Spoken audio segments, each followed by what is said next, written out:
One, and we are live. Welcome to another episode of Zombie SquadCAST. I'm your host, TechFall, with my co-host, Glenn Nelson. We have a very special guest on today, Brandon Minks. How you doing? I'm good. How's it going with you? I'm doing great. It's good to finally meet up with you, man. I've been wanting to get you on the show for the Yeah. past week, and just kind of like I love your new album, by the way. Oh, If you thank you. haven't picked up the album, it's called The Appreciation Vibration. It's very influential. Like it's just got a great vibe to it. And how me and Brandon actually linked up, like we linked up through Facebook because I'm a music producer, and we also do the show Zombie Squadcast, of course. So like I reached out to Brandon see if he wanted to be on the show, and he was more than open arms to be on the show with us today. So I just want to basically like talk about the album with you and a couple of different projects that you have going on, and also talk about the COVID-19 and how you've been affected by COVID-19, and as a musician and as a person, what have you been doing during the quarantine to keep yourself busy or occupied, or other projects that you have Right. lined up for the future, and kind of like things that you've been doing as a musician and producer and so forth. So just kind of give us a broad view of who you are and what you do. Sure. Yeah. Well, as we just heard, my name is Brandon Meeks. So I'm a producer and musician. I make lo-fi beats and I play jazz. When I play jazz, I'm functioning as a bass player. But within that, like I produce my own music. I also produce music with a hip hop band called Native Son. And then on the jazz side, I play in a few different bands. Like occasionally I'll lead my own trios and quartets. Then where I live in Indianapolis, I play with a group called Triology. And then I teach part-time at the University of Indianapolis. So I'm like kind of like really deeply entrenched in the local jazz scene where I live. So that's like the basic overview of what I do. Okay, so who influenced you the most as a musician or a jazz artist or a hip hop artist that kind of like got you started on producing music or getting into jazz? I know you read some of the things up on you. You're a big Charlie Parker fan. Yeah. Yeah, I like Charlie Parker. Oh yeah. Yeah, he was amazing. Yeah, well, Charlie Parker, as far as like modern jazz, like Charlie Parker is definitely like the architect. So I think that's definitely an influence along with like countless other jazz musicians. Um, Man, I'll kind of answer like the hip hop side first, and then I'll circle back around to the jazz part. Okay. So as far as like with hip hop, man, I really got into it like back in the '80s because my older brother was a DJ, and he was real popular in the neighborhood and would throw like big parties, and I always like admired that energy. I was just fascinated by it. Um, so that was like my first introduction to it because he had like tons of records and all kinds of like hip hop stuff, like all the early stuff from like LL Cool J, Run DMC, Beastie Boys, like you name it, he pretty much had it. NWA, like when it first came out, first Eazy-E EP, he had that, like all this stuff on vinyl. So like that was like my first introduction to hip hop. And then as I started like exploring it for myself, I started kind of like gravitating toward like Marley Marl's production style, and then like all the cats that kind of derived from that school of production. So like you had like Marley Marl, and then you had like Prince Paul, and you start getting the guys like Pete Rock, all the way down to like Jay Dilla, Madlib, Q-Tip. Of course, Q-Tip was a little bit before, but that whole school of production like really resonated with me. So those are some of my primary influences as far as that. Back in the jazz world, I kind of came to jazz a little bit later. Like once I got to college, I was going to school at Columbia College in Chicago, and Columbia College is right downtown, like near Grant Park, where Chicago Jazz Fest happens. So I kind of, just started exploring around the city, going to Chicago Jazz Fest and seeing what was happening there. and this was like early 2000s. So like a lot of the guys that were like I guess like the top artists on Blue Note Records at the time, guys like Greg Osby, Jason Moran, Stephon Harris. Just seeing those guys play like really inspired me, because at the time they were, they're not much older than me, so it's like just seeing all these young brothers playing jazz, that were basically like guys like of the hip hop generation, but they had this whole other bag and this whole other heritage and history of music, and I thought that was really dope. Like I could really see myself in the music. So I just took that inspiration and ran with it, and have been learning and working on jazz ever since. Yeah, that's cool, man. That's good stuff. Yeah, man. So like what'd you start off producing with? Like I know when I first started producing music, like I had an MPC when I started. I've switched so many musical instruments and production equipment over the years. Like I first started DJing, so that's pretty much how I got into music production, and spitting freestyles and stuff like that back in the day. Right. It's kind of how I got started. So yeah, my first explorations with it, and this probably might be going back too far, was like just messing around with like the Casio keyboard, when they first started putting like them little cheap sequencers in it. Yeah. So, I think we all have experience with those Casios. Yeah. Yeah. So between that and like making like pause tapes, saying like getting two tape recorders and doing part of a beat on one and then trying to dub to the other tape recorder and trying to make other parts to it. So then I kind of graduated to this Yamaha sequencer that one of my other brothers had, and he would let me borrow it and play with it, and I would like try to make these little beats, kind of like trying to sound like DJ Quick, and so I kind of did that for a little bit, and ultimately I landed on the MPC, and the MPC was like really my thing for a number of years, until I just ran my MPC into the ground because I used it so much, and then I got on the Ableton, and that's where I'm at now. Like I do everything in Ableton. That sounds good. Now what other programs do you use? Do you use Ableton with any other programs like Pro Tools, Logic, Cubase? No, that's it, man. Just Ableton.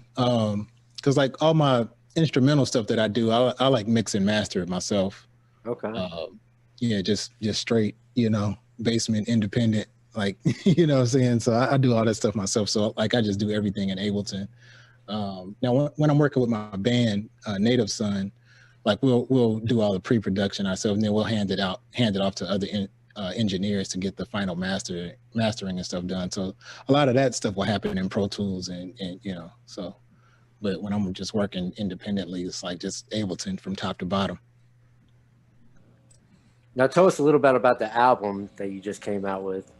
Oh yeah. So it's called The Appreciation Vibration, and it was something for me to do to kind of keep my spirits up once the pandemic hit, because like I mentioned earlier, I'm a musician as well as a producer, so a lot of my income is derived from doing shows as a musician. And so like I had like tours I was invited to be a part of, like really cool artists that had stuff lined up for me to do, stuff that I was doing on my own. The year was starting to look really, really good. And then within the matter of a couple of days, it was like, nope, that's all gone. Like, and 50% of your income is gone with it. Yeah. So that, obviously that could be really depressing and daunting. But to try to find the opportunity in the midst of that adversity, I just looked at it like, well, okay, well, I got some free time, so how creative can I get, and how can I make the most of this situation? So I started just, getting back to what I know and just being creative and making some beats, and it became like it became therapeutic for me. Like it was really something that kind of helped keep my spirits up. And when I started looking at it like that, I was like, well, if this is something that I find therapeutic and something that keeps me in good spirits, I bet if I just package it as an album, it would have the same effect on other people. So let me try to do what I can to just kind of help the situation as far as like the people in my circle of influence are concerned. So I put the album out just put it up on my website and started telling people about it on my email list and on social media.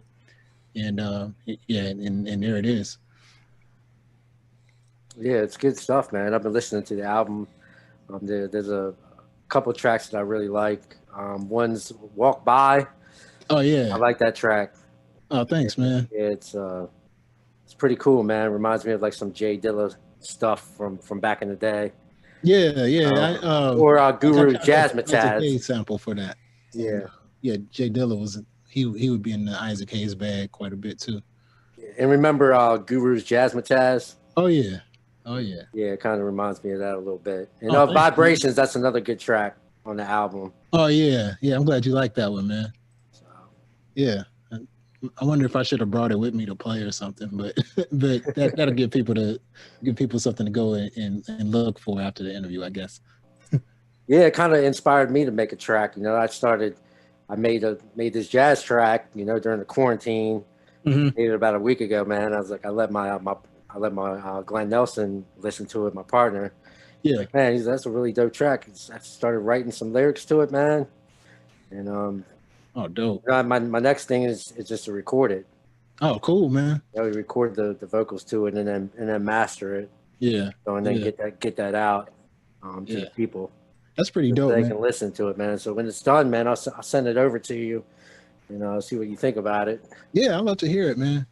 Like, I'm always fascinated with people that can do beats and do like lyrics and stuff, because that's the side of it I never really was good at, is like coming up with like the top line and lyrics and stuff like that. I'm like just really like a beat dude and like musician type dude, So like, but I always admire cats that can do like both sides of it well. So that's it's gonna have like the hook is gonna be like a little DJ Premier, like some scratching to the hook. Yeah, I love scratch hooks, man. That's what I'm working on for the hook. Yeah, it's just gonna be all 3 verses and a hook, basically. Yeah. That's all you need. It's called Rise Above the Madness. It talks about just being stuck where we are and try to be positive and creative rather than being depressed and just getting down, Like, yeah.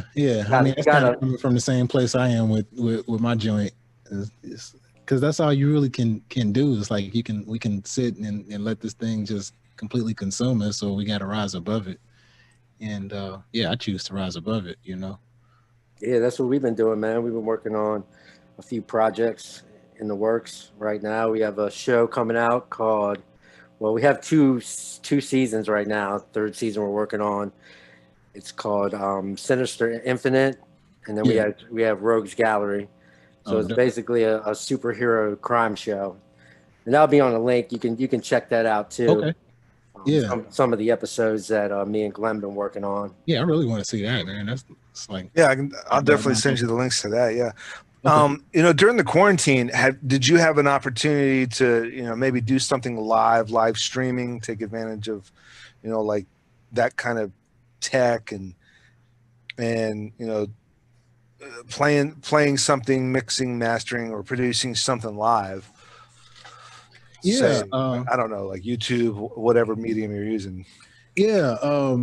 It's funny because like back in like 2017, I had started doing virtual concerts. I didn't even know to call them virtual concerts, but I was just doing like live streams and having guys over to my house to play some music, and I was kind of doing that on a monthly basis. And I also had a residency at a jazz club downtown where I live, and I would always go live from there and kind of make that a thing that people could look forward to every week. So it was like I was already kind of unwittingly preparing myself for the time that we live in now, because I just felt like the virtual thing, it had the huge benefit of being able to reach people that are in cities that I might not necessarily be able to tour in, or don't have enough fan base to go do a show there, but there's still people there that are interested. So, exactly. Yeah, I mean, you have bands starting off at dive bars, you know, like dive Yeah. clubs or you know, these maybe these after hour clubs. But if Mhm. you live stream that, then anybody all over the country, I mean, like a lot of bands are just struggling to get gigs, say in New York, Yeah. you know, at some after hour parties. But if they live stream it, then they're going to be seen by anybody, anywhere, anytime. Right. And that's another way of, you know, getting picked up or what have you. Right. Yeah. So I was trying to capitalize on that, like back as far as like 2017. And so when we got to this point with the COVID situation, it was like, okay, well, this is kind of what I've been working toward anyway. I just didn't know it. So let me just double down on it and just really just try to maximize what I've already been working on. So it was a pretty smooth transition for me to just upgrade some equipment, get a better camera, you know, learn OBS. So you have been doing that. Better. Yeah, because I was already trying to work it out before we got in the pandemic. Hell yeah. Okay. Well, I'm gonna have to get links to that and links to that in the description below. And okay. Yeah, because my show is called Family Room Live, so I've been working on that for like I said, a couple of years. What is it? It's called Family Room Live. That's awesome title. Yeah, because I do it from right here in my family room. I'm sitting in my family room right now. Yeah. So that's the vibe. Like that name, Family Room, gives me that old retro '80s. like you know, the big family, extended family gathering. Yeah. And you know, sometimes the family members would pull out the what is it, the turntable or the yeah, I remember that. Not the, you know, it's not a DJ turntable, but what's like the generic record player? What was that called? Oh man, it's got that specific name, not like the DJ's high tech turntable. It was I have one of those turntables actually. Oh, God. Anyways, you know, they would pull that out. You guys might jam out, or like you got a couple family members with a Casio. You were talking about Casio. Somebody has a Casio, somebody has a guitar, somebody else can sing, and you got the family, you know, just jamming out a cappella in the family room in the 80s, you know, maybe early 90s, definitely 70s and 80s. It's that kind of, and so I like that. I like that kind of mentality, that retro, that family room, that organic environment. Yeah, it's meant to kind of conjure some of those images and familiar memories that people have, you know. So absolutely. Yeah. And I see you got Black Panther up. That's oh yeah, man. Third greatest Marvel movie. Yeah. Shout out to Chadwick Boseman, man. Yeah, so tell us a little bit about the movie that you were in called Miles Ahead. I'm definitely interested in. So I heard about this too. I want to hear about this. Yeah. So Miles Ahead is a movie that Don Cheadle put together with Miles Davis's family. Just sort of like a semi-fictional portrayal of Miles Davis. It's intended to be something they wanted to, I guess, create the type of movie that Miles Davis would want to star in. So it's not like a straight up and down biopic, but it has some of that element in it. And I basically got involved in it almost on a whim on my part. They filmed it in Cincinnati, which is 90 minutes from where I live in Indianapolis. And Cincinnati is a city where I travel to do gigs and stuff pretty frequently. So the musicians there were kind of just circulating an email saying that they were doing some casting for musicians to play in this film. Don Cheadle's thing was, which I didn't know, he's a musician, and he was really adamant about, he wanted the music scenes to really be authentic. So he wanted like real working musicians to be in the film, like no actors or just extras just holding instruments. He wanted people that actually could play. So so when I found out about them like looking for musicians, I just kind of submitted like a little short bio and maybe like a photograph, just kind of like on a whim, because I just figured it's probably gonna be a million people trying to get in this thing. I'm not gonna get in it, but let me just do it just to do it. And they gave me a call back like a couple of weeks later and had me come in and do a screen test. And then a couple of weeks after that, they called me and offered me like a small part in the film. So it was cool. Got to work with Don Cheadle because he starred and directed the film, starred in it and directed it. And then Robert Glasper was there as sort of like a music consultant. So got to work with him for a couple of days. So it was a pretty cool experience overall. Did you play a real life character? Yeah, I was in a couple scenes depicting what's known as Miles Davis's second great quintet. And that the bass player in that band was Ron Carter. So like my role was a depiction of Ron Carter. Okay. Yeah. That's awesome. That's awesome. Yeah, man, it was pretty Fantastic. cool. Yeah. Way different from anything I've ever done before. You know, I bet. Did you have to do like lines? I had like a couple lines in the script, and then because of the angle that they were shooting from when we got down to filming, they took my line and gave it to the piano player. Oh, okay. Yeah. That's happened to me. I'm a professional actor, and I've lost some lines, and they stole some lines, as somebody said, "Oh, you stole that guy's scene," and I'm like, I didn't steal shit. But yeah, it's happened. It's happened to me. I've lost some stuff, and I've been lucky to like stole some stuff too. Yeah. But no, that's awesome. So, but as far as your role go, as far as your main contribution to the film, were you guys like jamming out and they used that audio, or? Yeah, it's that's an interesting question. Because initially they had a sound, like some soundtrack and scoring that Robert Glasper put together, and they sent it to us, and we were to basically play exactly what Glasper did, and they were going to sync that with the film. Mm-hmm. But then when we got there, they had us they switched it up and they had us just play.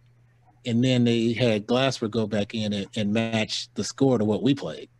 Mm-hmm. So that's how it ended up coming together. We actually played, but then when they went in and did the final audio, they matched. But they matched your final audio, so we're not hearing what you guys did. Right. But we're hearing what was his name again? Glasper. Robert Glasper. So but what we're hearing is Glasper's kind of copying and matching of what you guys did. Right. Yeah. I mean, yeah, it's tricky. That reminds me, I saw this other podcast with David Lee Roth from Van Halen. He was talking to how Eddie Van Halen would record, a shitload of different versions of, say, Hot for Teacher, right? And he would do like all these different solos, and then he would record one version, and then he would just jam out and record and do like a totally different guitar solo. Yeah. And then do like 6 or 7 or 8 different takes of it, and then have it all on the board. And he would just start riding levels. Wow. When they do the final record of that track, they just start riding levels. And it's like, bro, you have to learn that. Yeah. You know what I'm saying? And so he goes, okay, so fine. And so then you'll see, so in the final like album version of Hot for Teacher, and then he's performing that final version of Hot for Teacher on stage, you see him just going like all the way up and all the way down. Yeah. But he just liked the way it sounded because he did 8 different versions of Hot for Teacher. Yeah. He's riding it live in the recording booth to make that album recording. And he's like taking up channel 1, and he's taking up channel 6, and he's taking up channel 4. And now they have their final master, but now he's got to learn that crap for Hot for Teacher. but it's interesting that Glasper, had something in mind and then gave you the option to like kind of jam out, and then has to go back and then recopy what you guys jammed out. Yeah, because that's incredibly difficult. But I mean, he's like one of the best piano players in the world, so I mean, it's probably not that bad for him. But I mean, but that's still a big task, especially since they already had something put down. They could have just been like, no, you got to do what we set down. But they were real flexible about it, which was cool. That's cool. Yeah. That's awesome, man. You got the opportunity to be on the film and everything. That was fantastic. Yeah, it was so much fun. Met a lot of cool people. Got to actually hang out with Don Cheadle for a little bit. I mean, he was just regular, down to earth, just regular guy, you know. So yeah, it was kind of surreal. Cool. Now, would you like to do something like that again in the future? Yeah, if the opportunity came up, I would probably do something like that again. To be in a movie? Yeah, Yeah. yeah, it was pretty fun. I don't know if I would want to like do that full time though. Because like, and you say you're an actor, so you know, like just being on set, like the Hey, listen, downtime. TechFall would do it all. TechFall would do, and I would do it all. If I knew how to play an instrument, I would do that and everything else that I'm doing. But, Yeah. but no, I get it. I mean, acting was out of my comfort zone for years. Out of my comfort zone, and then it got to a point I got to fill up the schedule. Yeah, I you get know, that. I gotta start taking gigs that it kind of dawned on me I could probably pull off law enforcement and military roles. So I got to start, and I got to fill up the schedule, you know? Yeah, so, and that's kind of how that kind of progressed. And then because, you know, my background is crew work, you know, producing and directing and writing and shooting. Oh, okay. And editing. But then there was one year, it was just all acting. Oh man. And then the following year it was all crew work, and then the following year was all live streaming, and then the following year it was all acting and live streaming, and then the following year it's just like kind of a mismatch. But that's pretty dope. But yeah, I mean, you know, doing something along the lines of, I think that you as a musician would be able to relate and connect to a character that's a musician, and then that's where you might be able to shine. Yeah, as far as acting. Yeah. I think anybody can really act if you're comfortable in front of the camera and you can memorize lines. And that's it for me as an actor, connecting to the character, you know, being comfortable and natural in front of the camera and memorizing lines, and everything else just comes naturally. And especially with you as being a musician, I'm playing a musician. Okay. Especially, and I'm sure you know more than just one instrument. So it's like, yeah, I could fake it on a guitar. You know, I can kind of play a guitar, or I can kind of play a piano, so I can fake it on a piano, you know, that sort of deal. Right. Yeah. Because I actually do play guitar, and I dabble at the piano. So like, yeah, those wouldn't be too far out of my wheelhouse. I think the thing for me though is like the comfort level on camera though. That would be like my biggest hurdle. Like just, you know, and getting used to that. For a decade I was in that realm too. And you know, me and Tech and and a couple of our partners. Oh, I don't know if I'm an actor. And I just threw him and our other buddy Durko in front of the camera. And it was just, you know, and so I saw miles ahead. And I'm obviously gonna have to go back and watch it just to pick you out. But I'm sure just like when you're in that moment, and I'm sure there might have been some Hennessy or might have been some, you know, Coronas flowing around, maybe only because of Don Cheadle wants to have like a natural environment. So maybe a little bit of liquor's flowing around. So loosen people up, and everything's going great, you know? And I mean, it's all about making that authentic, organic environment, say that film scene, that set, whatever the case may be, and make it organic. And so, you know, back in Miles Davis's day, you know, cognac and whiskey and wine and champagne was probably just ever flowing. So yeah, it's funny because like a few of the scenes in the movie kind of depict that, like some like the party scenes and stuff like that. The scenes they had us do was primarily like this basement rehearsal scene. So that was like that was really like right up our alley, because like as musicians rehearsing in a basement, that's like, I mean, that's like 5 days a week. You can't get more part of the lifestyle than that. So like, it was like, okay, we're in Miles Davis's basement, we're having a rehearsal, something happens upstairs and he goes upstairs to check on it. And so that's like, okay, that's what we do every day. Like this isn't even acting, you know? so it was cool. They made it easy on us in that way. Yeah. And I mean, TechFall will tell you, I mean, that's the trick that I pull all the time when it comes to a lot of my productions. I try to make everything as organic and as natural and as fun. Yeah. You know, like he was mentioning the crime shows that we're producing, you know, the 2 crime shows in each of the DC and Marvel universes. And I'm like, yeah, have a couple beers, you know, crack open a couple of beers and just relax. It's a teleprompter. He is on screen. He's running his own teleprompter. Take your time. And it might take an hour to get through a script. It might take 5 minutes to get through a script. And it's just, and the next thing you know, it's like, and it's a completely different production than say, you know, Miles Ahead, but yeah, it's about creating a more authentic, but relaxed, comfortable environment. If, you know, say for example, you know, the first thing that comes to mind is Swingers and Heat, my 2 favorite movies of all time, Swingers and Heat. Yeah. And with Swingers, these guys were so funny, so relaxed, and so authentic as pals, as buddies, getting over, you know, getting over breaking up with girls, getting over job hurdles as actors. And so, you know, they might have had, if they're at a bar, if they're at a house party, they're probably having cocktails. They have their lines memorized. They've done their homework and they've done their prep. But when it comes to that moment, you know, they're doing their scenes, they're doing their lines. They know it to a point to where they can have some cocktails and be in an authentic, relaxed environment. And that's what sold Swingers. Yeah. And then in Heat's most famous for that big shootout in the streets, you know, with that bank robbery towards the end of the movie.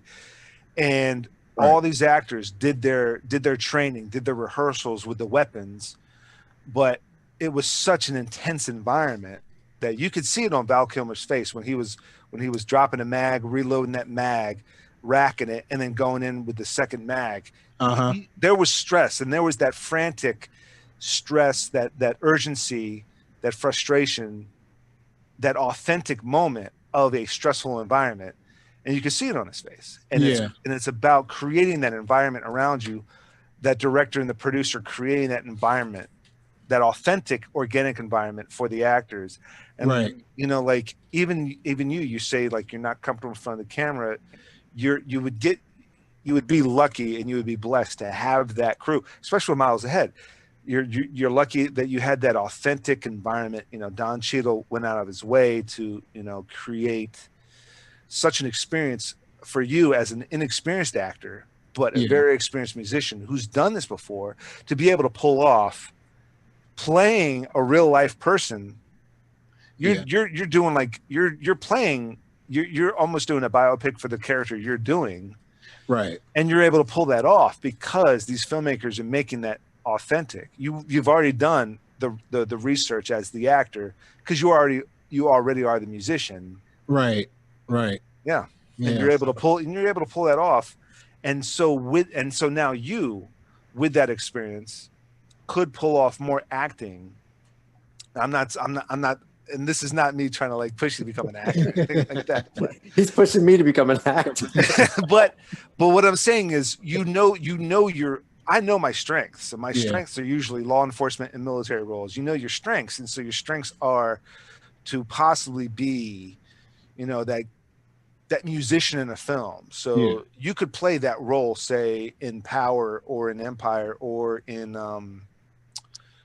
what's that other show? Oh yeah, definitely stuff like that. You know, that like such movies as Duets, where, you know, Huey Lewis. I've seen Huey Lewis act in 3 different films. And Huey Lewis had a starring role in the movie Duets with Gwyneth Paltrow. Right. Because he's just playing a guy that sings. Yeah. Right? He knows his comfort level. He had a cameo in Back to the Future Part 1, I think. Yeah, I remember that. Yeah. Huey Lewis. So, you know, like every once in a while he might pop up in the movie, but he plays something within that comfort zone. Yeah. I could definitely see that, you know, because like that environment that we had in Miles Ahead, like that was like the typical thing that I would normally be doing off camera. So, well, here's what I would ask: did you get a SAG card out of that? No, I didn't. Okay. Yeah. I was gonna be mad as hell if you did. Hey, you've been trying to get your SAG card. I've been trying to get my SAG card for like 5 years now. They just won't give it to you, man. Oh, they just gave it to him because he could play a bass guitar. No, I didn't get one. Yeah, like I said, I didn't even get to keep my speaking part. So I wouldn't expect That doesn't matter though. See, like if you had a speaking part on the set, they would give you a voucher. And you could still, but then again, they might. I don't know. It's tricky. I don't know. It's complicated. Yeah. That's a little bit out of my wheelhouse, to be quite honest. Yeah. Like, I don't know how it works. Yeah, man. So what is next for you, Brandon? I got a couple things that are coming up and already like already happening. My band Native Son, we just put out a live EP called Legalize Being Black. And then we have an album called Never Be King that we're just about done with. So like around the first of the year, I think we'll be able to go ahead and put the album out. Then I'm starting up my next jazz record, like just starting to put down demos and getting musicians together and trying to get some pre-production work going on that. But yeah, between those three projects, that's where my focus is right now, especially with my band Native Son. Like we've been really working on some really good music, and I'm excited that we got the EP out. We also, along with the EP, there's a concert video that goes with it, which is our performance from Indie Jazz Fest. So we were able to kind of team up with some musicians from like Indianapolis Symphony Orchestra and some other string players from around Indiana. So and we added this orchestral piece to our music. So it was really exciting to present our music in that way. It's kind of like you got the hip hop thing, but then you have like the whole classic soul, almost like Philly International or Motown or Stax, where they would bring like that big production vibe with the soul music. So we were able to do something like that with our hip hop band. So that's captured on video and on the EP. So we got that, and when we put the album out, Never Be King, we'll have like a really well-rounded new body of work that I'm really excited about. Yeah, that's awesome, man. It seems like you got a lot of stuff coming ahead in the future. Yeah, I've got nothing but time to work on stuff now because I'm stuck in the house. Yeah, taking advantage of this whole COVID situation that we got going on.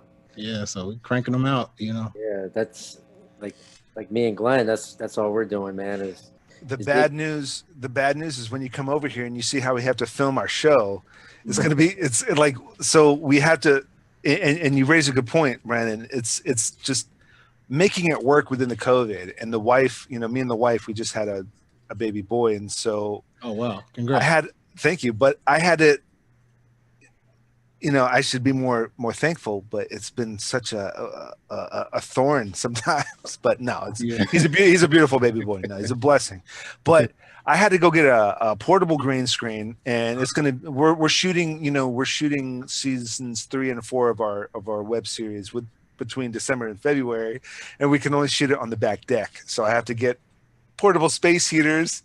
I got to get a portable green screen, and like on the back deck during the winter in Maryland, and make it work, man. I mean, it's like, okay, if we're gonna make the show work, we're gonna have to make sure work. I bought a lot of booze, and it's in a cooler sitting on the deck. When you drink, it warms you up, and then maybe some space heaters on the deck, and do our best to keep my actors. You got to make it happen. You got to make it happen somehow. So but like you said. Taking advantage.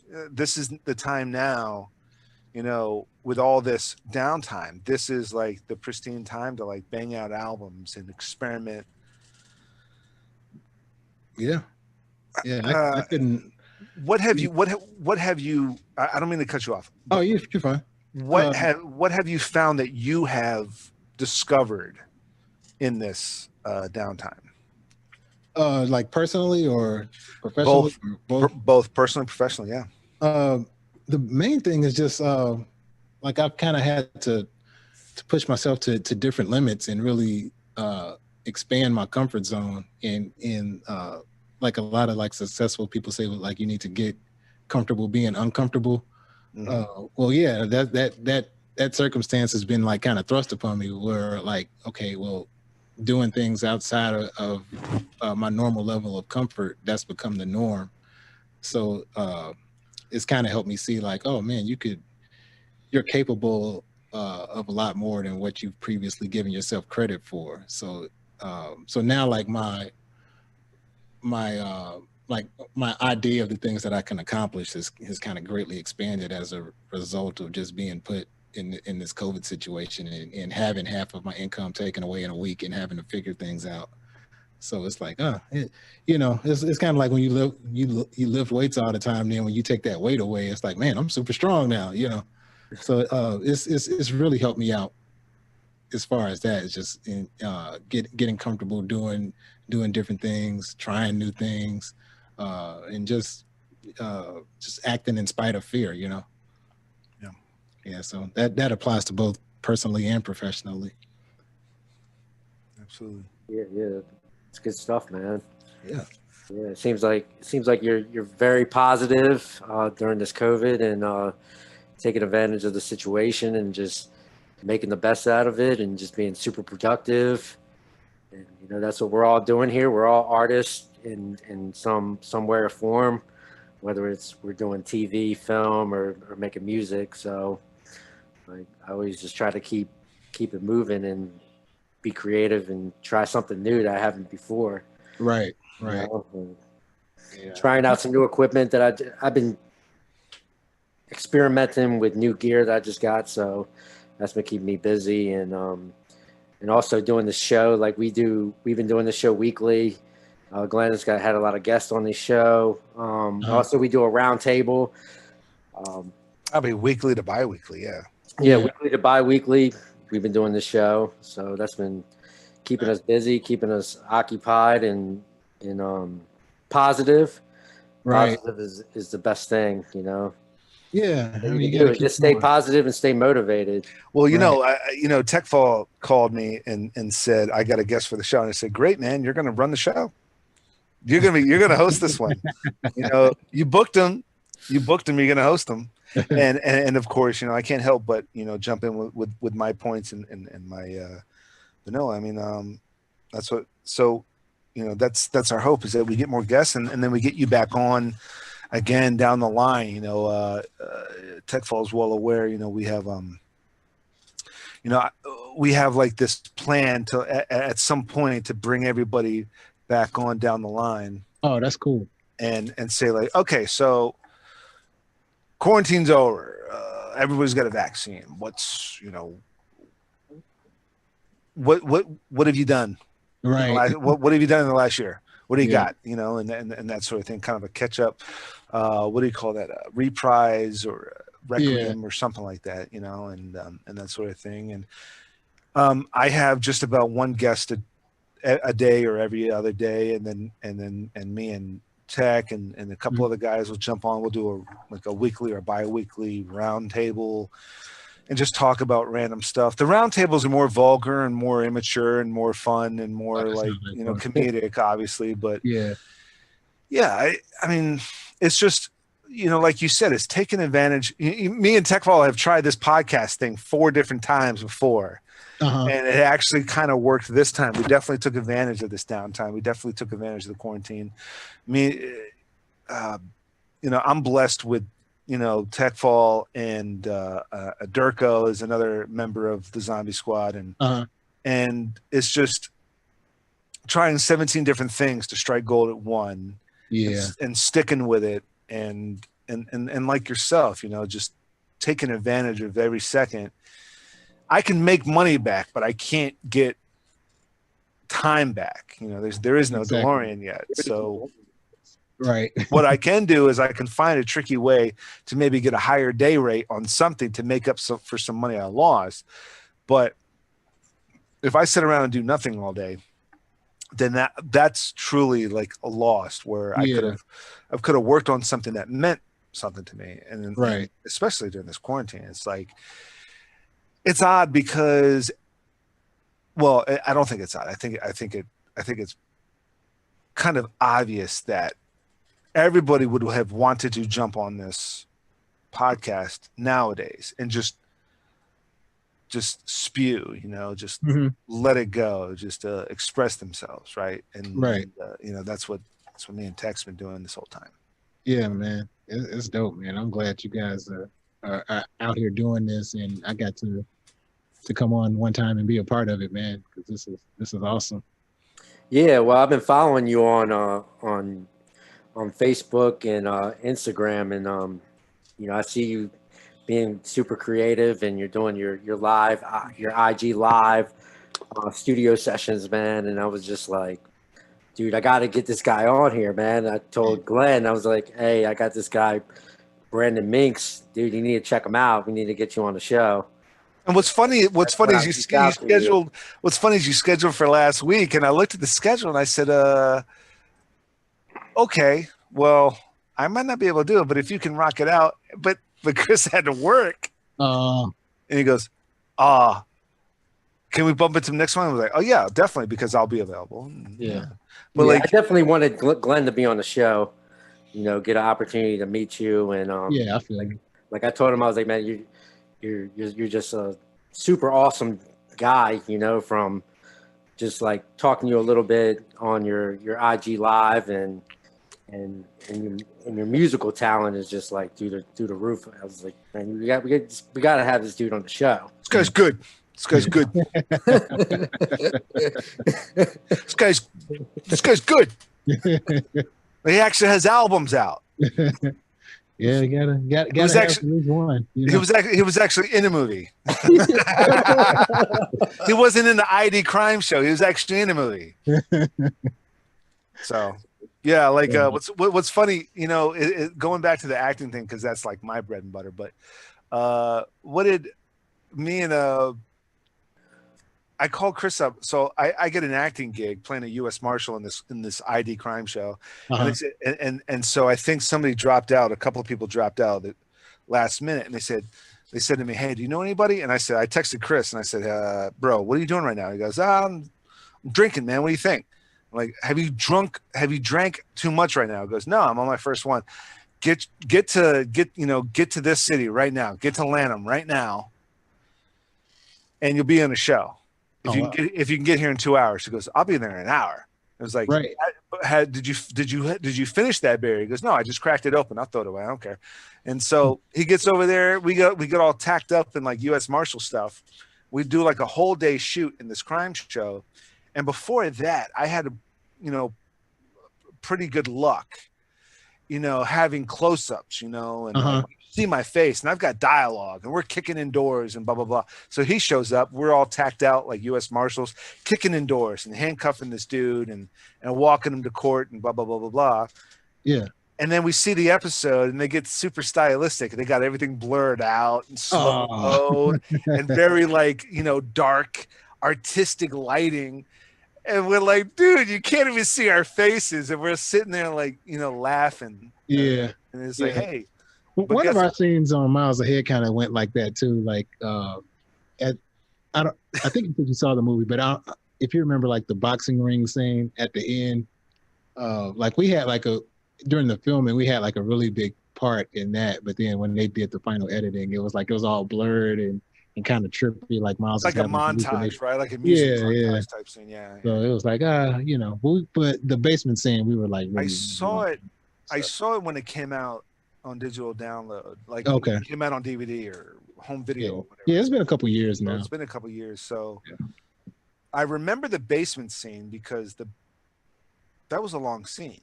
Yeah, but I'll have to go back and check it out. Try to spot Brandon. Oh, there he is. Yeah. We'll have to look for you. Man. I would do a screen share, but YouTube will kick us. If I try to yeah, they don't show it picture in picture type. Yeah, they don't like that, do they? No, man. I mean, I could mute it, but still, now they can pick up on the video algorithms or whatever. Yeah, it's pretty trippy, like the stuff they can catch.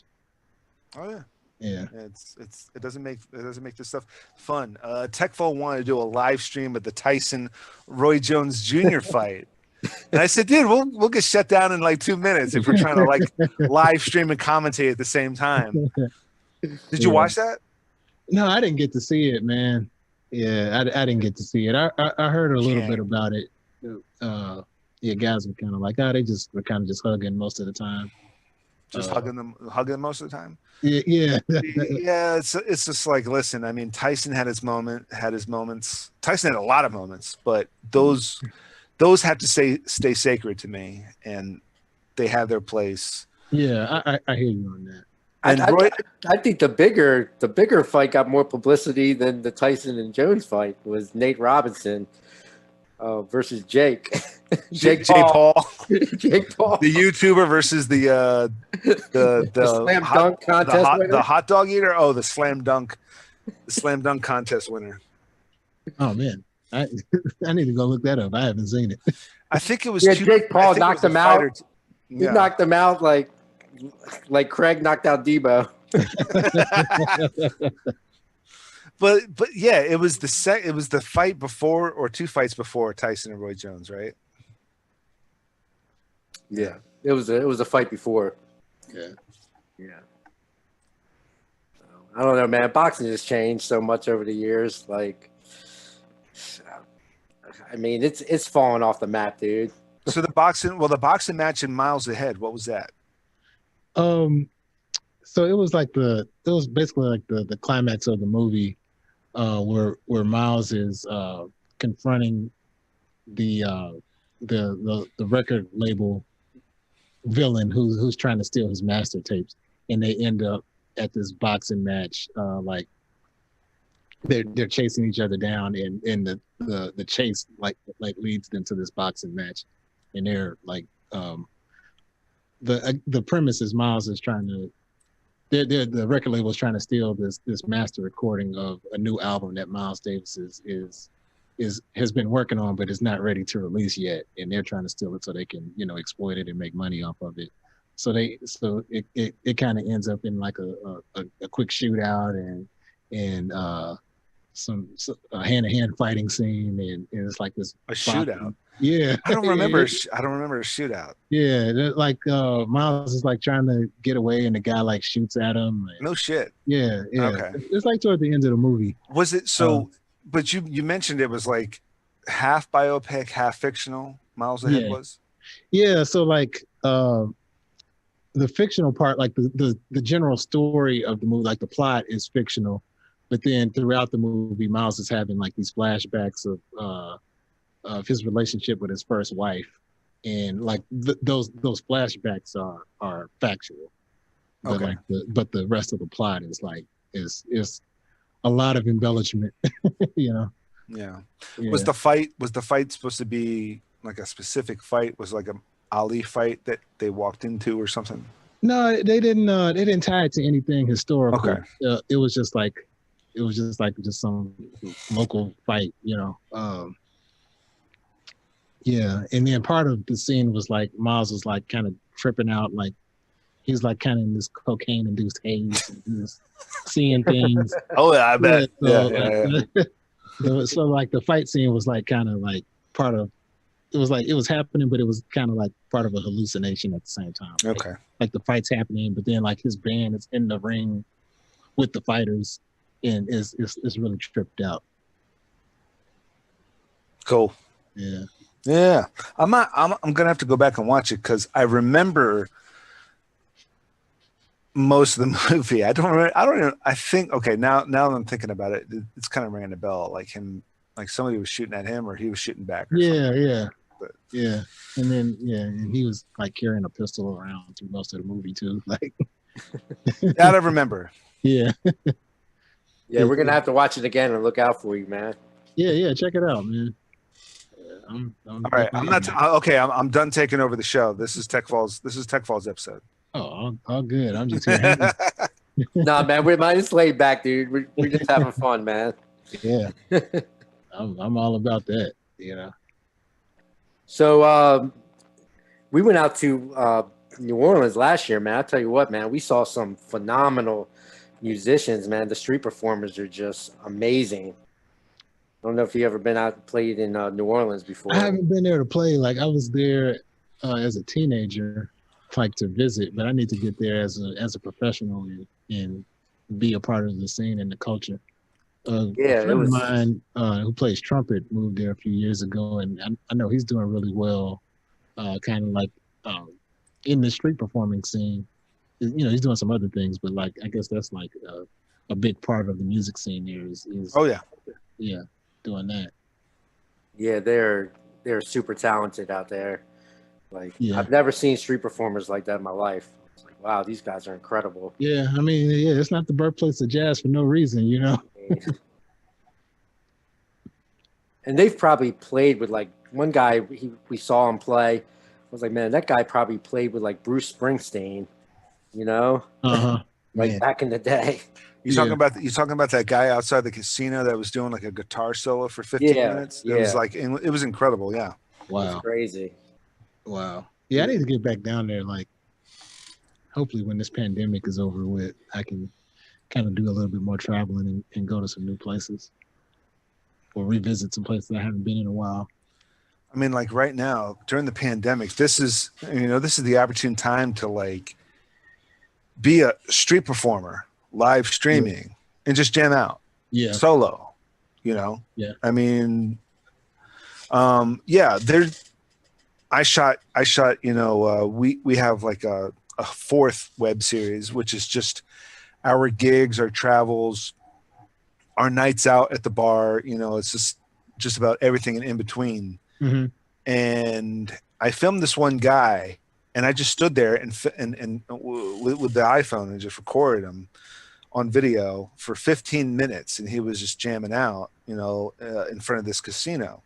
Wow. And I just used the audio for the whole rest of our night out, and I just laid that audio track of him just rocking it, and it was like a beautiful sign off for that one episode of that web series. And you know, like again, like Chris said, it was definitely an experience. You know, it was a very simple gig that I had out there, and I told him, you guys got to come out, and I got a place for us.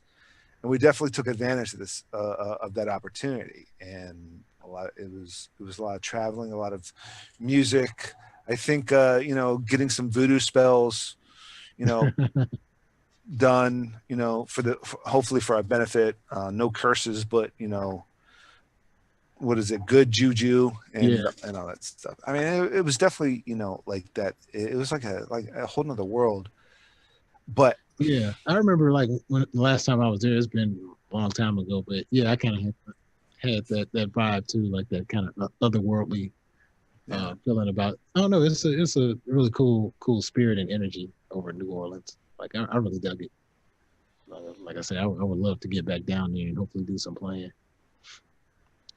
I mean, it's kind of interesting, like what you said about the street performers, though, because like the culture of the city is such that you might have like world-class musicians who are traveling all over the world and playing with like household names, but they might, when they're not doing that, they're back in New Orleans just doing their thing, and you might see them on the street, but these are guys that you might have to pay hundreds of bucks to see, you know, any other time. So that's what we were talking about when we saw this guy. I'm like, dude, he probably played with some legends. Yeah. But when you think about it, that's probably just a Tuesday out, because we were out. My gig was weekdays, and so we were out on weekday nights. Mm-hmm. And it's just, this is probably some dude that, like you said, he might get a three-month tour with somebody big and make some big dollars. His property's paid for. You know, he's covered for life, but he wants to make you know, a few extra bucks to buy the new PlayStation. All right, hey, no problem. I'm gonna take that old rickety Zenith out there, and just jam. Right. And then and after a couple of hours, he's got like $100. He's got a couple of $100 in singles. Right. Yeah. And then sometimes it's not that he's homeless. It's not that he's homeless. It's not that he's got issues. He's just jamming out. He's doing what he's just chilling, you know? Right. Yeah, that's what I was gonna say. Like sometimes you just want to play what you want to play. Like on somebody's tour, you're an employee in their business, and you know you play what's set out for you, but you might have like creative ideas that may take you in an entirely different direction. Yeah. And you know, guys need that creative outlet. You know, it's it has its place and it's important. So and then make like some beer money, or like yeah, I gotta get the wife a bracelet by Christmas. Okay, yeah, just go out there a couple hours every night, and man. then he's got $500 for a bracelet, and he just did it on his off time. But everything else is paid for way ahead of time, based on this 1 or 2 tours that he did with some big names as Right. a backup guitarist, as a backup pianist, as a backup violinist, Yeah, whatever the case may be. yeah, And yeah. this is just like, hey, dude, I'm just gonna go out and jam out a couple hours. I'll see you at 11 at McGinty's, and then he's buying everybody rounds. What? Where are you coming up with this? And I'm like, dude, I just made this shit like 2 hours ago. Man. That's a Tuesday for me. Yeah, yeah. I mean, that's like a perfect situation, because like Tuesday is an off night, Monday or Tuesday. That's for musicians. That's an off night. So you can take an off night and go make some money like that, and then still pick up your weekend work. Yep. Like that's a win. Oh, and not to mention what they're doing on the weekends. Yeah. Say they live in or right out in the outskirts of New Orleans, and they probably have a weekend gig that's like 5 to 1,000 a night. Yeah. But on a Tuesday, I got nothing else to do, man. Let me just walk down the street, play a little guitar, catch a little change, get dinner and a movie. Yeah. It's like that's the life. yeah. Professional musicians, they say, like, especially with like YouTube and social media, there's no money in it, but I think there's a lot of other different little curves and like zigs and zags that musicians can take. Oh, yeah. Yeah, definitely. And really take advantage of that talent. Yeah, definitely. There's if you kind of course have like the music talent as the core piece, and then you have a little entrepreneurial spirit, there's tons of things that you can do with music. Like I play on recordings for people all over the world. Like I've played on definitely over 600 different recordings for people, and like most of the people aren't like big names. They're just there's people that want to get their music done, and who are they going to go to? So that's just one way, just doing stuff online, doing session work. You can make your own chorus, like draw from your own experience and put together an online chorus and do seminars, or it's just so many things that you can do. It's like definitely since we've been in a pandemic, it's really forced me to like really re-examine all those different things. And once you do that, it's like, man, it's like, okay, just off this one skill set, there's so many different directions I can go. Like I said, I'm doing virtual concerts, doing session work, still doing an occasional gig here and there, selling my own music online, and then taking some music that might be on my album, repackaging it, and then, oh, this guy needs some music for his podcast, or this guy has a gaming channel, he needs some music for that. Well, now I have something that I can sell there. It's like endless possibilities, because like when you think about it, music is everywhere. Like anytime you leave the house, or even before you leave the house, like you're coming into contact with music. So it's like you just got to be the guy that's providing it for people. Absolutely. Yeah, definitely. Yeah, that's pretty cool, man. Yeah. Yeah, music is everywhere, dude. Like, you just got to find that creativity in yourself. Yeah. Wherever it is. Like I was a big record junkie, Like I still have a ton of vinyl. Like I used to just chop up, like old jazz records from back in the day that are like still classics, man. That you'll just find like that one sound. You'll be like, man, that's it right there. Yeah. Just sample it and put it in the MPC and chop it up and see what you come out with, Yeah. That's the beauty of music. Like it never dies. Like, I mean, these records are like from the 1920s, some of the records. Right. I have, and they've been I've got them inherited from different relatives and people. So I've always kept this vinyl, and like I got old like rock and roll albums from back in the day, like Motorhead. Like I have Motorhead live on record, you know. Yeah. Like Blade Runner. Like people never even heard of these records. And Yeah, and that's the most fun thing about like hip hop production is like going and finding obscure things like that. Even if like they might be things that were like really popular and successful in their time, but they might have been forgotten about, or you're going and finding those things and turning it on its ear and bringing it to a new audience and making something new of it. It's like I get so much fun from doing that. Like, and it's like that. I think hip hop is the only music where you really get to take music and twist it and collage it and make new things of it. That in that way, you know. Yeah, it's really fun. Yeah. And I was just talking about this with somebody else. We were actually, so the conversation, one of my previous guests, I think, 3-4 episodes ago, we were talking about George Lucas's constant changing of the original Star Wars trilogy. Mm-hmm. And where can we find the original theatrical cut of the very first Star Wars movie?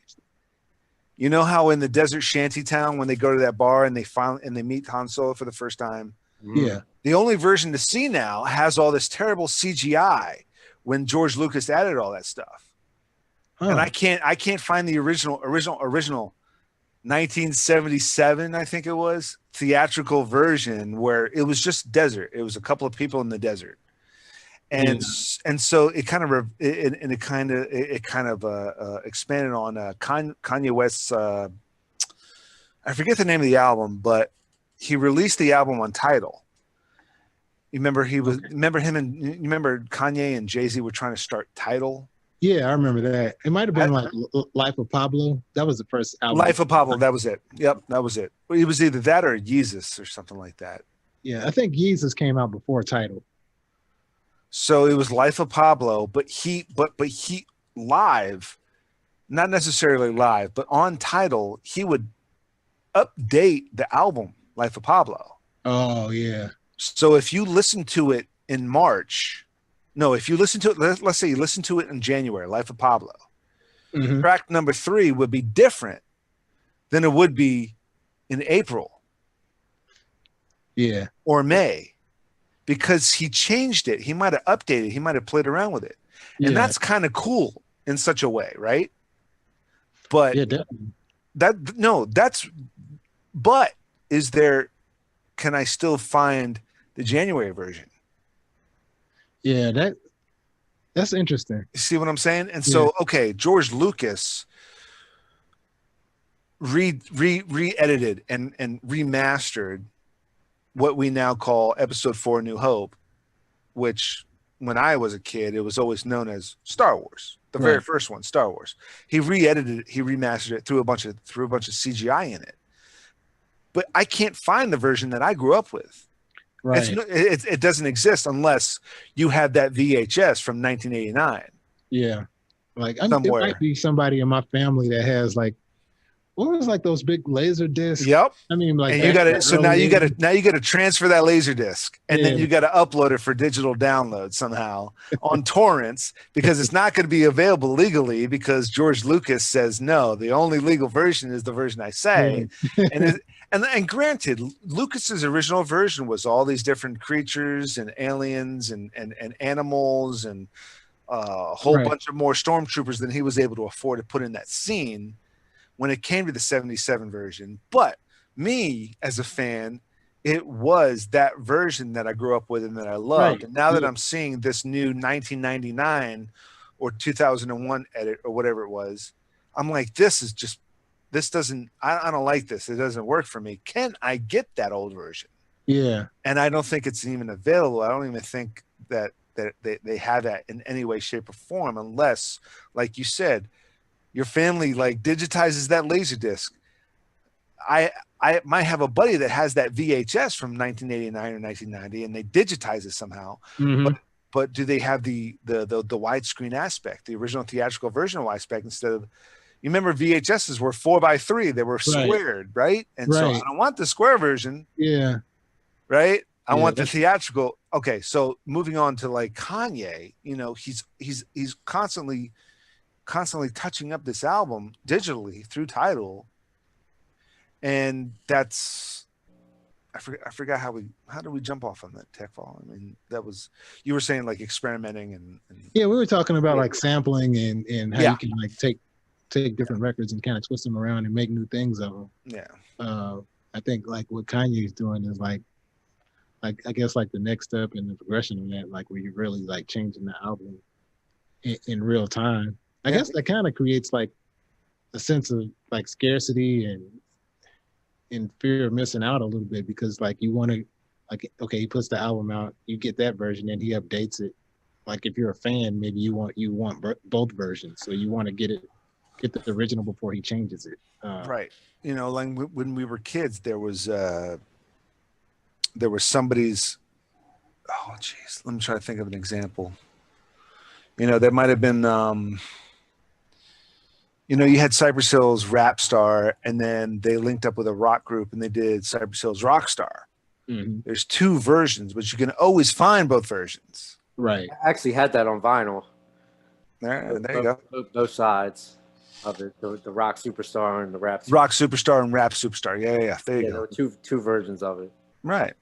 But now, had they done that on Tidal, and they're and so I think it was also a ploy, but I think this is also not a great example, because Kanye was trying to push Tidal. So he wants to experiment with the technological advances that Tidal can offer. Yeah. Right. And so he's only releasing his album. You cannot possibly download this album. You cannot possibly have a physical digital file, physical CD or tape file, tape or CD or CD piece, right? And you cannot download it. It can only be played through Tidal, and then he can manipulate it and change it. And now you're listening to it on Tidal a week later. It's totally different, or you know, a little different, or whatever the case. Mm-hmm. And so that's what he's also doing that, and he's experimenting with that. But it's also, I think, also a ploy to push Tidal as the next Pandora or Spotify. But at the same time, I think there should be every single version of track 3, whatever it's called, you know, My Lady, Yeah. or and I remember in the last episode I just called it My Lady for whatever reason. I don't know what the title I don't know what the titles of the tracks are of his album Life of Pablo, right? Right. But track 3, let's just say for shits and giggles, because I don't have anything up on the website, let's just call it My Lady, but then My Lady version 1, My Lady version 2, My Lady version 3, My Lady version 4. If you're going to experiment, then give us those options. Yeah, I agree with that. Right. I mean, even going back, my favorite group of all time, AC/DC. I remember I grew up with a certain album of AC/DC, Mm-hmm. remastered Back in Black. Yeah. Right.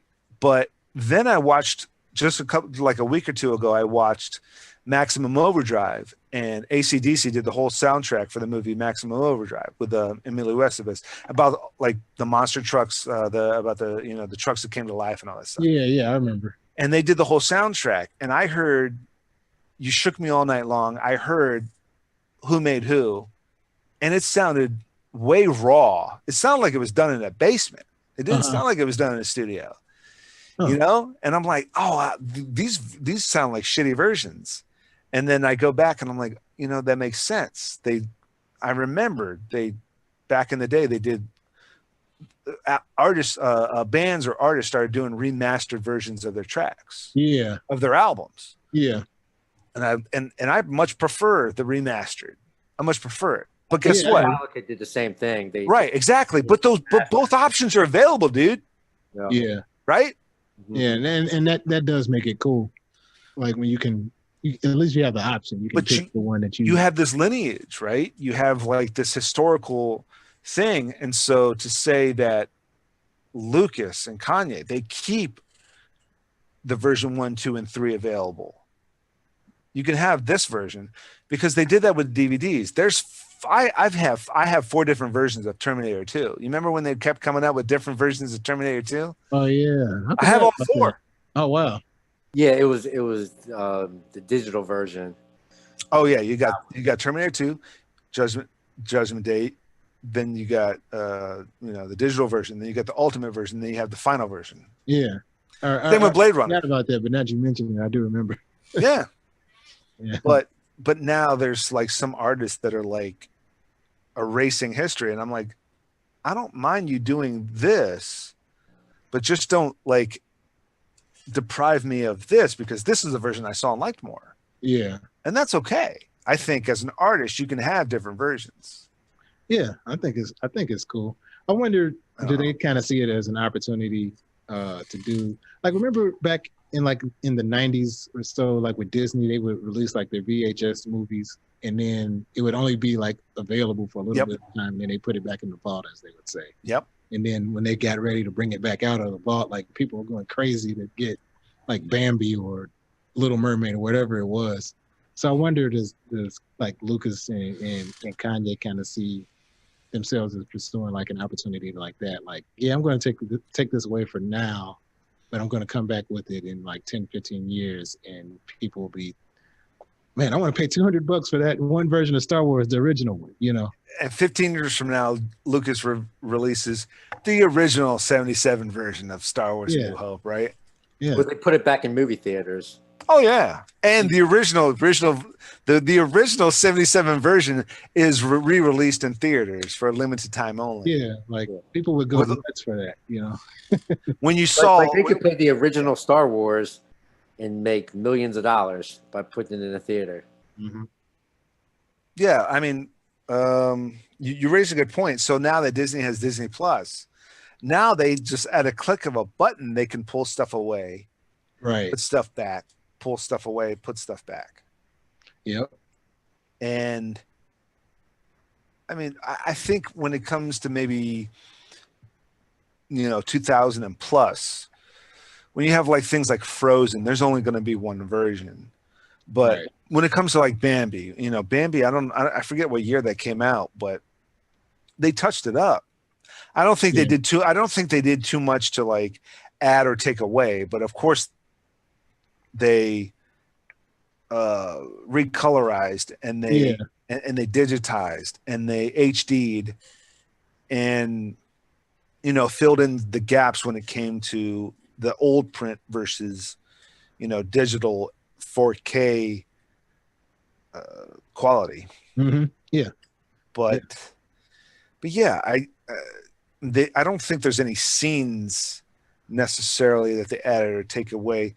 They did that as a ploy when it came to the scarcity of it. And that was a ploy Disney did to do sales. But now that it's all just streaming, I think really the only thing that they could pull off is just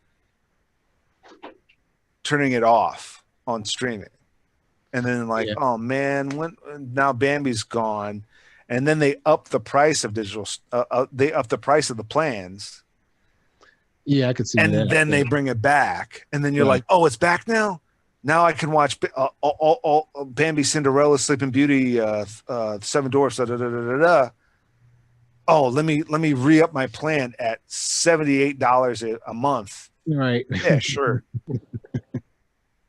Because they took it away, and then to bring it back, you got to pay twice as much for the subscription. So I hope I'm not giving them terrible ideas. I'm sure they're listening. They're always listening.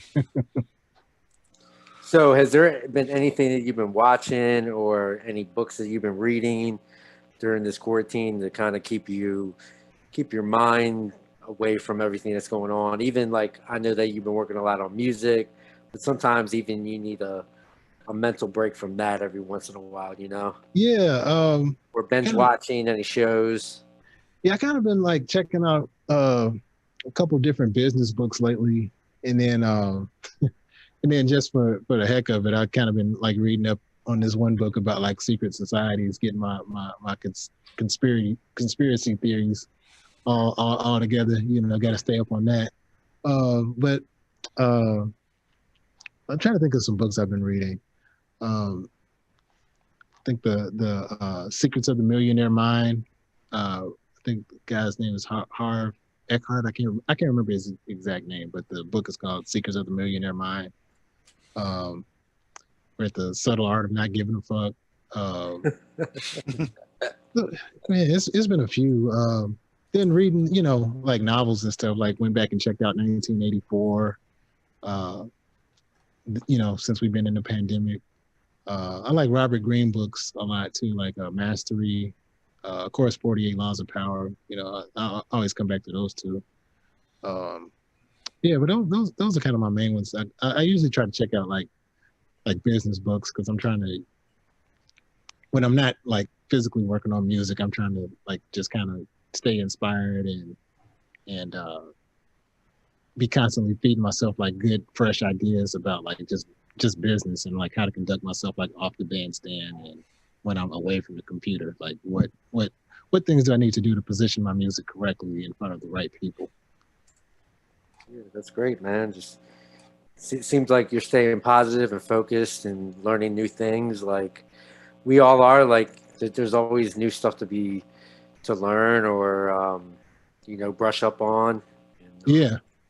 No matter whatever your craft is. Like I read a lot of books on just like music production, you know, like because I always have all these different programs, you know, and I'm still learning to kind of curve it, you know. Yeah, I hear you. YouTube tutorials and that, and like just writing these lyrics has been keeping me busy, you know, getting back into because I haven't written in a long time. Like I used to do a lot of recording, and me and Glenn, we worked on a couple projects, did some music videos together in the past. Oh, nice. And he's always like, man, you should get back into recording, you know? Like, so I went out and got a microphone on Amazon with a microphone booth, one of those portable ones that you can set up. Yeah, so I got that brand new microphone. So I was like, yeah, I'm gonna record a track, man. See how it comes out. Yeah, man. Yeah, that's super dope. Have you checked out? Are you hip to Stolen Drums? The producer that he pops up on YouTube and Facebook a lot. I have not checked out Stolen Drums, but I'll definitely check him out. Yeah, he does a lot of like beat sets, kind of similar to like what I'm doing. But he also has a membership thing called I think it's called the Beat Builders Workshop. Okay. I think that might have been the old name and he might have changed it. But he has this thing where he like just like you basically like paid monthly to be a member of it. And each week he sends out like different tutorials about like different aspects of music production and recording, like video production for music producers, like how to, you know, like if you're doing live streaming, like how to get your lighting right, how to set up OBS. It's pretty cool. Like if you're already checking out a lot of books about music production and stuff, it might be worth looking into that. Dude's name is Stolen Drums. Yeah, definitely. Stolen Drums, but it's STLN. Yeah, it's like all the vowels are missing. Yeah, it's all the vowels are missing. Okay. Yeah. Okay, so we're coming at the end of our show. We would, do you have any socials that you would like to share with us? Any websites, links to YouTube, just anything that you have that you'd like to share to kind of, you know, promote yourself as a musician or like IG, just shout out whatever you got. Yep. Yeah. Definitely go to my website, brandonmeeksmusic.com. So you can find every album I have right there at my website. First thing you'll see. Then from there, check me out on Facebook, Brandon Meeks Music on Facebook. So like I'm there every day. I do all kinds of like just inspirational type posts. I'm doing beat sets. Got a virtual concert with my jazz group coming up next Monday. And then I'm on IG, Brandon Meeks Music _. And like I usually like to go over there and post like little clips of like just different beats I'm working on or just myself like kind of behind the scenes and just, you know, different things, different images that I find inspiring. So yeah, check me out on IG, Facebook, and my own website, Brandon Meeks Music on each one. And don't forget to pick up his album, The Appreciation Vibration by Brandon MEEKS. Check him out. The album is pretty dope. And yeah, that's a wrap, man. I appreciate you being on the show on Zombie Squad. Yeah, thank you again for having me. And check us out. Subscribe to the link below. Check us out on www.deadonpictures.com. All of our upcoming productions will be in there. Check out Sinister Infinite and Rogues Gallery Season 3 is going to be dropping here in 2021. During this whole pandemic, man, we're going to keep it moving and pressing on and being creative. And I appreciate your time, Brandon. It's been a blast talking to you, man. Yeah, likewise, man. Thank you again. You stay up, man. We'll stay in contact, man. And yeah, let's do that. And give you some of my music that's coming out, and you share whatever new projects that you have. And I appreciate it, man. Thank you. Yeah, most def, man. Thank you. All right. See you.